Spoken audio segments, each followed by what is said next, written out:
오늘은 정치, 한국 전체에 대해서 가벼운 이야기를 하겠습니다. 뭐 이론적인 근거 이런 건 아니고 상식적인 수준에서 한번 쭉 얘기를 해보고 싶습니다.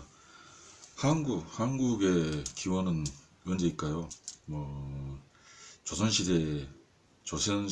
아니면 당군조선 때부터일까요? 아니면 그 이전부터 역사일까요? 일단은 한국의 보통 기원으로 삼는 건 지금 한국과 연관이 있는 한국, 그 다음에 중국하고 이렇게 거의 북한, 이 세 나라가 거의 뭐 기원이 비슷하죠. 이 나라들의 보통 기원은 일본으로부터 독립에서부터 이렇게 국가가 형성되기 시작하였습니다. 지금 그러니까 항일 투쟁이 중국과 한국의 북한의 정당성의 원천입니다. 원천. 그렇다면은 일본이라는 나라는 상당히 좀 특이한 나라입니다. 이게 그 중국 같은 경우는 중국이 중앙집권 국가 진시황의 9년제부터 이렇게 좀 중앙집권 국가가 되기 시작했습니다. 중앙집권 국가가 농업국가의 특성인데, 그러다 보니까 그때부터 어떤 그 인간의 신분 질서, 그다음에 그 왕에 대한 충성, 국왕에 대한 충성, 이런 걸 좀 강요하고, 그 다음에 지방의 어떤 그 무장 세력을 해체시키는 그런 과정입니다. 우리나라 같은 경우는 이제 뭐 광종 때도 약간 시도를 했었고, 과거제로서 어떻게 중앙집권을 시도했고, 그 다음에 그렇다 하더라도 이 사병 세력들이 상당히 남아 있었던 것 같습니다.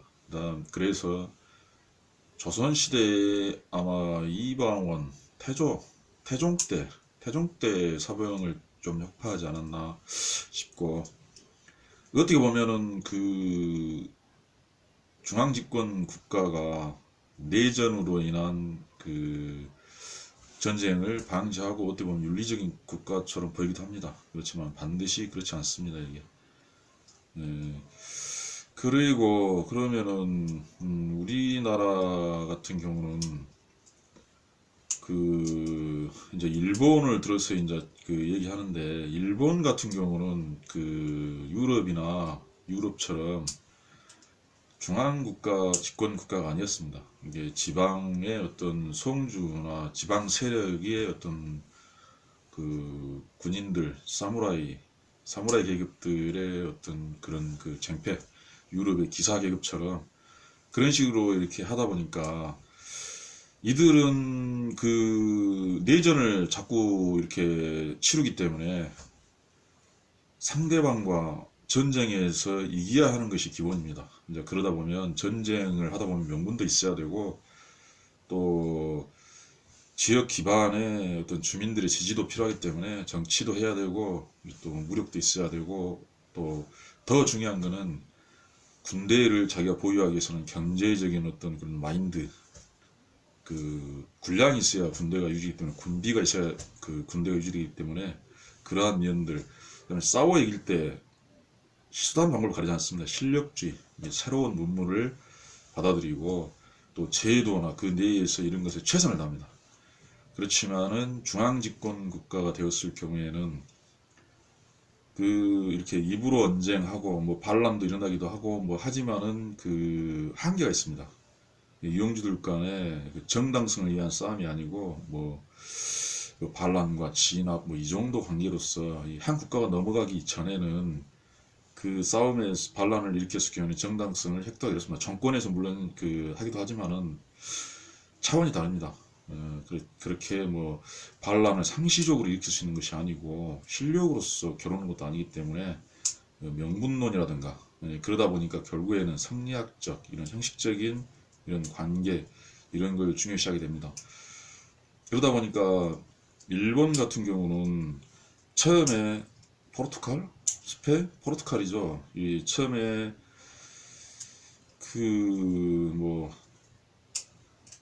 오다 노부나가 지금 덕천가강 뭐 이런 시대 비슷한 시대에 서양 세력이 들어왔을 때도 그 서양 세력에 대해서 세국을 할 만한 주체 세력이 없고 그 서양 세력과 결탁하고 그들의 문명을 받아들이는 오다가 그 총, 서양의 어떤 포르투갈의 총을 받아들여 가지고 상당히 좀 그 패권을 장악합니다. 이렇듯이 그런 나라들은 좀 개방적입니다. 그러다 보니까 일본 같은 또 그런 게 어떤 게 있냐면은 전쟁을 자주 한 나라들은 그 전쟁의 승패를 가지고 쉽게 그에 대해서 그 인정을 합니다. 인정을. 이기면은 이긴 자가 어떤 것을 획득하고 진 자는 자결을 하든지 그런 승패에 이렇게 복종을 하게 되어 있습니다.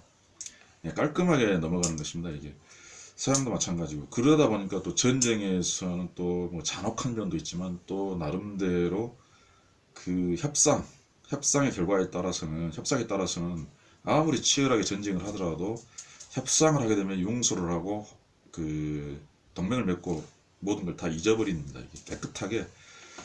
예, 그런 관점이 있습니다. 이게 그러다 보니까 개화기 때 처음에 그 미국이 일본의 문호를 개방했을 때 물론 거기도 내분 일어납니다. 이게 저 사무라이파와 아니면 신문물파 그들은 그 무사 계급에서 소외된 사람들 뭐 이런 사람들이 천황과 결탁해서 이렇게 문물을 받아들이게 되는데 그런 게 이제 메이지 유신이라고 그러죠.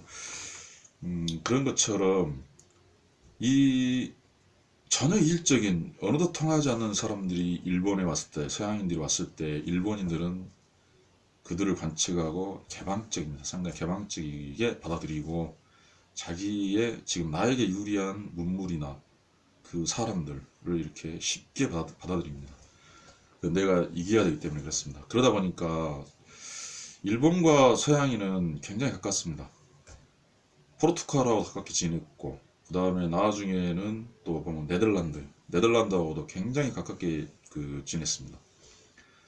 네덜란드 같은 경우도 그러니까 그 네덜란드가 또 이종격 투기에서 입식 타격에서 강자였죠. 일본의 뭐 가라테나 이런 교류에 영향이 있을 수도 있습니다. 아마 그랬을 겁니다.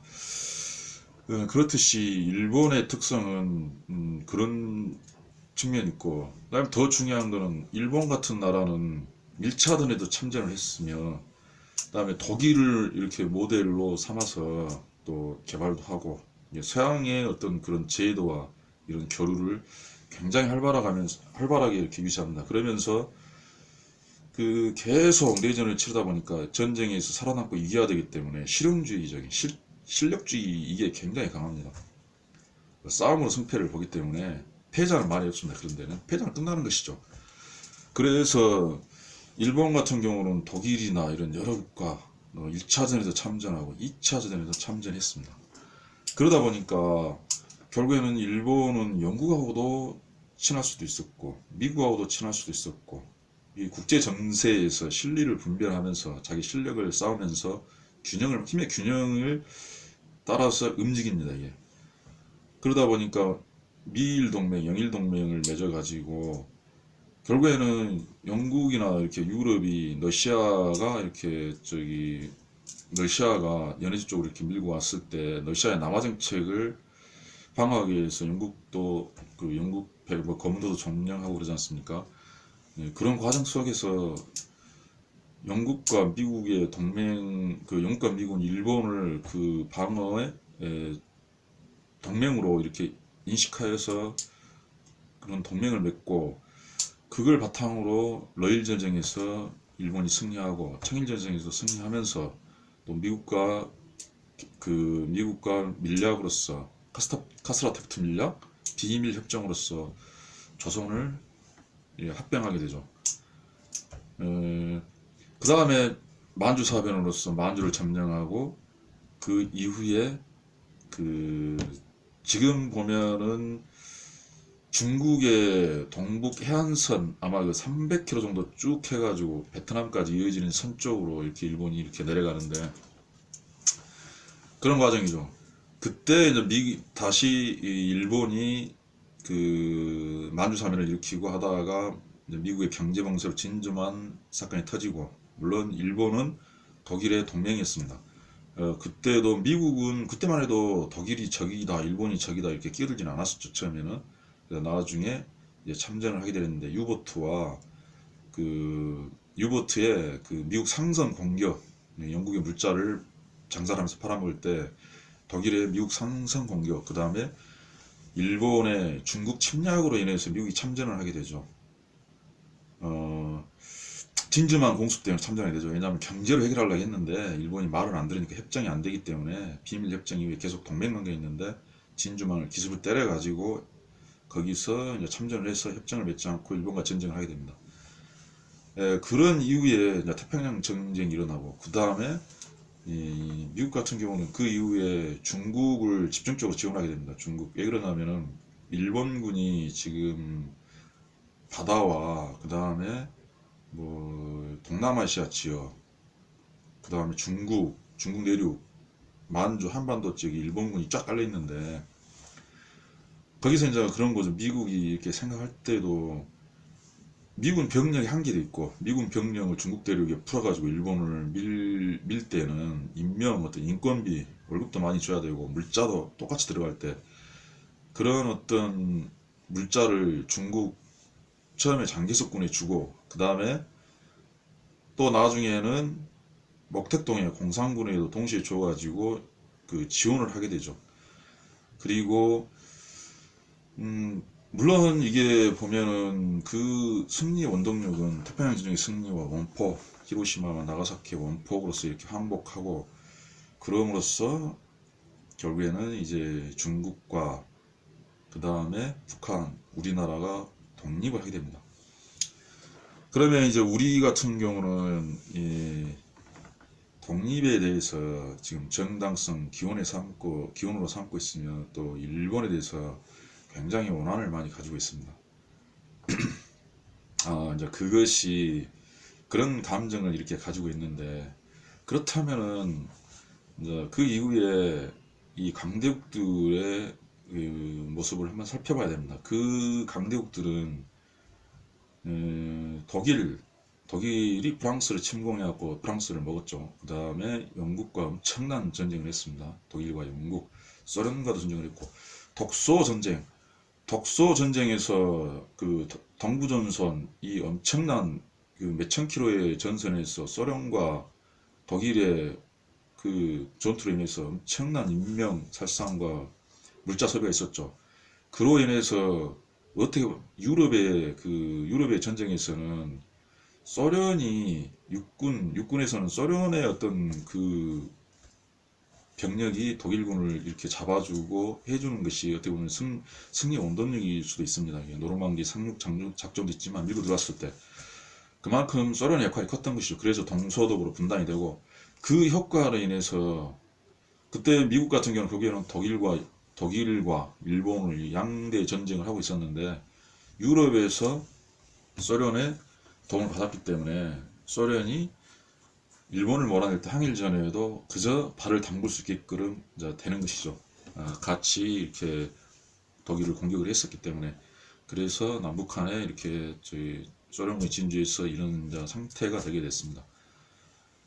그럴 때 중국도 그러고 북한도 그러고 우리도 마찬가지고 이 국가 성립의 정통성을 항일전쟁 일본군을 몰아낸 것에 대해서 굉장히 이 정당성을 이렇게 삼고 있는데 그렇다면 결국에는 그 독립전쟁의 주 세력이 누구겠습니까? 결국은 미국이죠. 그러면 미국이 정당성을 갖는다 이렇게 되는 겁니까? 그 부분에 대해서는 좀 더 깊게 한 단계 잘 생각해야 될 부분입니다. 주장을 할 때 정확히 해야 한다는 것입니다. 그 다음에 더 중요한 거는 일본과 미국의 관계를 생각했을 때 그 나라들 간에는 태평양 전쟁에서 정말 엄청난 물자와 인명 피해, 물자 피해, 이런 손실들이 굉장히 많았습니다. 독일도 마찬가지고 프랑스, 영국 그 모든 나라가 다 마찬가지입니다. 그러면은 이제 딱 그 전쟁이 종결을 짓고 협정을 맺었을 때 그 다른 나라들의 관계를 잘 살펴보십시오. 그 나라들은 지금 어떻게 생각했습니까? 전쟁이 끝나자마자 미국과 일본은 물론 공산주의를 막기 위해서죠. 옛날에 그런 동맹 관계로 다시 회복을 하고 그것을 지속적으로 유지하고 있으며 지금도 군사훈련이라든가 이런 걸 거의 같이 하고 있습니다. 호주도 마찬가지로 호주도 굉장히 전쟁을 잘하는 그런 그 나라라고 그럽니다. 이렇게 6.25 때도 마찬가지고 호주도 어차피 영국의 연방국가이기 때문에 지금도 영미일은 거의 연방국가처럼 동맹이 확고하게 강합니다. 이게 전쟁을 겪었어도 마찬가지입니다. 독일도 마찬가지입니다. 독일도 미국하고 전쟁했지만 미국하고 관계, 영국하고 관계, 프랑스와 관계 이거를 굉장히 잘하고 있습니다. 이유는 뭐겠습니까? 그것은 그 지금 현대 사회는 어떤 사회입니까? 그 지역 감정의 사회입니까? 아니면 민족 감정의 사회입니까? 그게 아닙니다. 그게 현대 사회는 법치주의 사회입니다. 법치주의. 법으로서 사람의 법이 있는 것입니다. 정권의 법이 있고 합의가 있는 것입니다. 합의. 법의 형태, 법의 형태가 있죠. 그러면은 이게 보면은 왜 이 전쟁을 치렀음에도 그 법을 또 평화헌법을 만들고 또 그 이후에 전쟁이 끝나고 국제 유엔을 만들면서 국제연합을 만들고 그런 법을 만드는 거죠. 나라 위에 법을 세우고 그런 식으로 하는 거죠. 그랬을 때 어떻게 보면은 헌법은 각자의 그 약간 다른 거 있지만 근본 정신에서는 같습니다. 인간의 좀 자유, 평등, 정의, 국제 평화 이런 겁니다.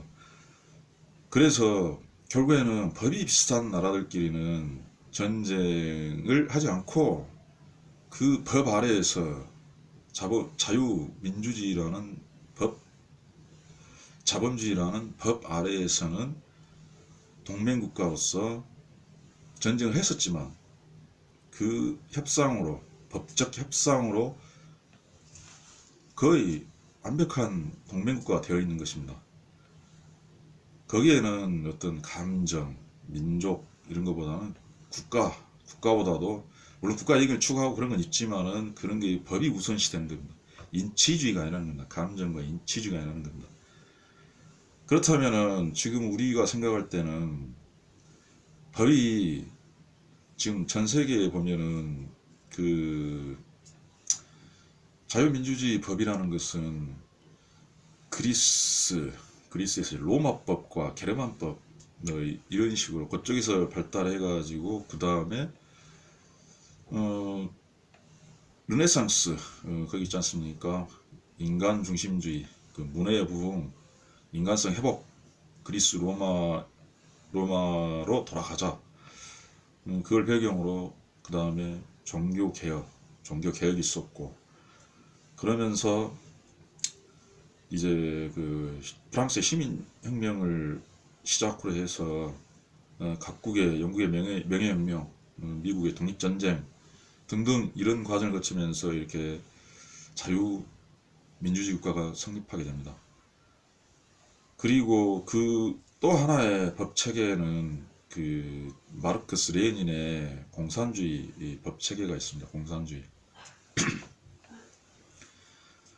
그런 법 체계에서 이 이후에 이제 법 체계가 달랐을 경우에는 그게 좀 갈등간의 냉전을 오랫동안 겪어왔었습니다. 그러다가 이제 러시아가 좀 분열이 되고 경제가 약간 뭐 위축이 되고 중국도 개혁 개방으로 이렇게 나갔었지만은 그 나라들은 아직도 어떤 인간의 존엄이라든가 인권 그런 게 제대로 되어 있지 않습니다. 그 법이 이 사람이나 정당 위에 있는 것이 아니고 거기는 법보다는 사람의 조직, 공산당이 위에 있는 것이죠. 그러니까 그게 위원회, 법보다 사람이 먼저인 거죠. 사람이, 특정 사람의 조직, 독재, 예, 이런 게 있습니다. 그러니까 지금 이런 지금 얘기를 하는 것은 뭐냐면 우리의 관념이 지금 우리의 법이라든가 이런 것에 민주주의를 외쳤을 때 어떤 민주주의고 우리의 민주주의는 무엇인가 이것에 대해서 깊이 생각이 안 나는 겁니다.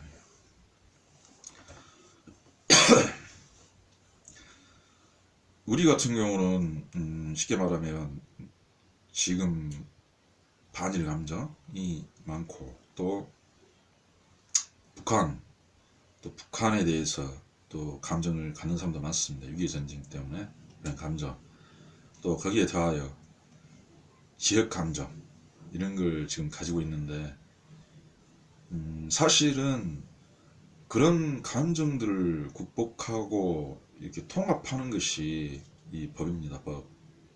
그런 인간 위에 그 사람들의 합의에 법을 세우고 협의를 하고 또 서로 존중하고 또 나와 다름을 인정하고 좀 그런 식으로 그 다음에 그 다른 나라들이 전쟁에서 승패를 서로 인정했듯이 물론 전쟁에서 지면 승패를 인정하고 계약해가지고 계속 갈 수도 있는 것이고 또 기회가 되면은 또 자기들이 또 세력을 모아서 복수를 하든지 이렇게 할 수 있는 것이고 그런 겁니다. 그러나 그런 건 쉽지 않습니다.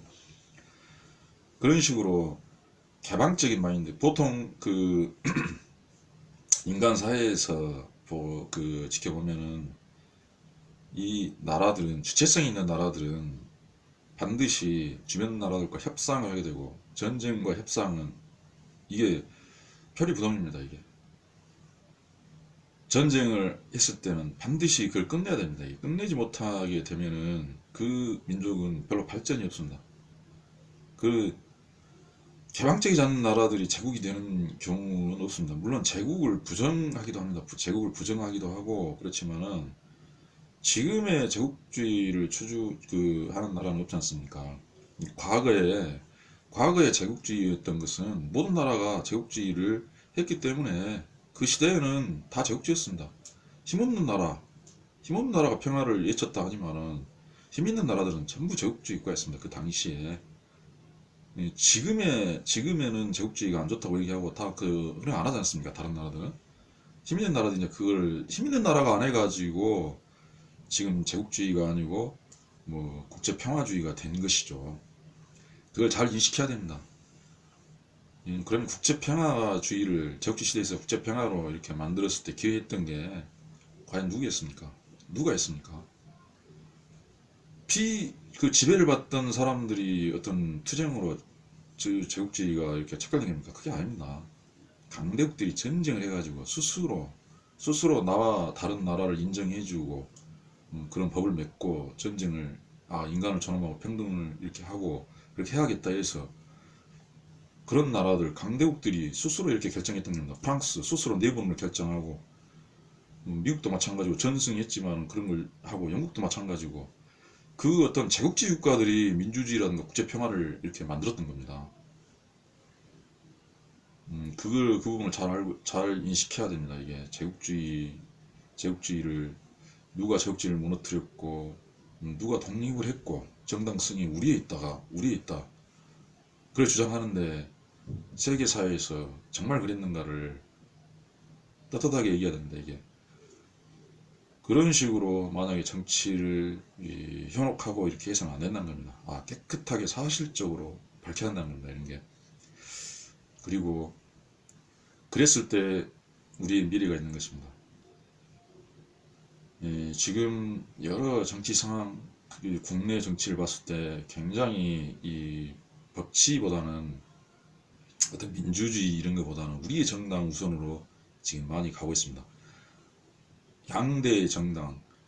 이게 보면 우리나라의 민주주의는 89년에 법으로서 대통령 직선제 할 때 민주주의가 실현된 겁니다.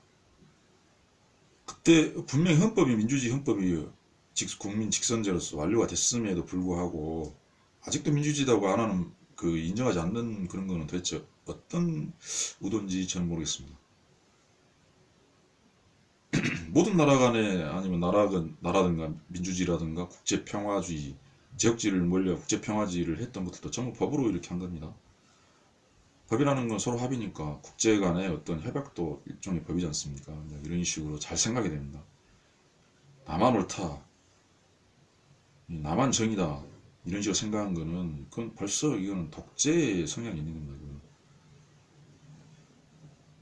그리고 지금 그러다 보니까 더 문제가 되는 건 무엇이냐면은 정치에서도 입법, 행정, 사법이 분리되어 있는데 서로 견제하게 되어 있습니다. 이게 입법부, 쉽게 말해서 지금 정치, 행정부, 이런 선거, 이런 사람들이 범죄를 저질렀을 경우에는 당연히 사법부에서 처벌을 받아야 되고, 이 정권 교체를 임기제를 하게 만들어 놓은 이유도 이 마찬가지입니다. 정치를 잘못하면 차후 어떤 그 뭐 검찰을 독점했었거나 이랬을 경우에 다시 제대로 된 다음 정권에서 또 이렇게 전 정권의 이런 걸 판단해 가지고 범법을 밝히고 처벌해야 됩니다.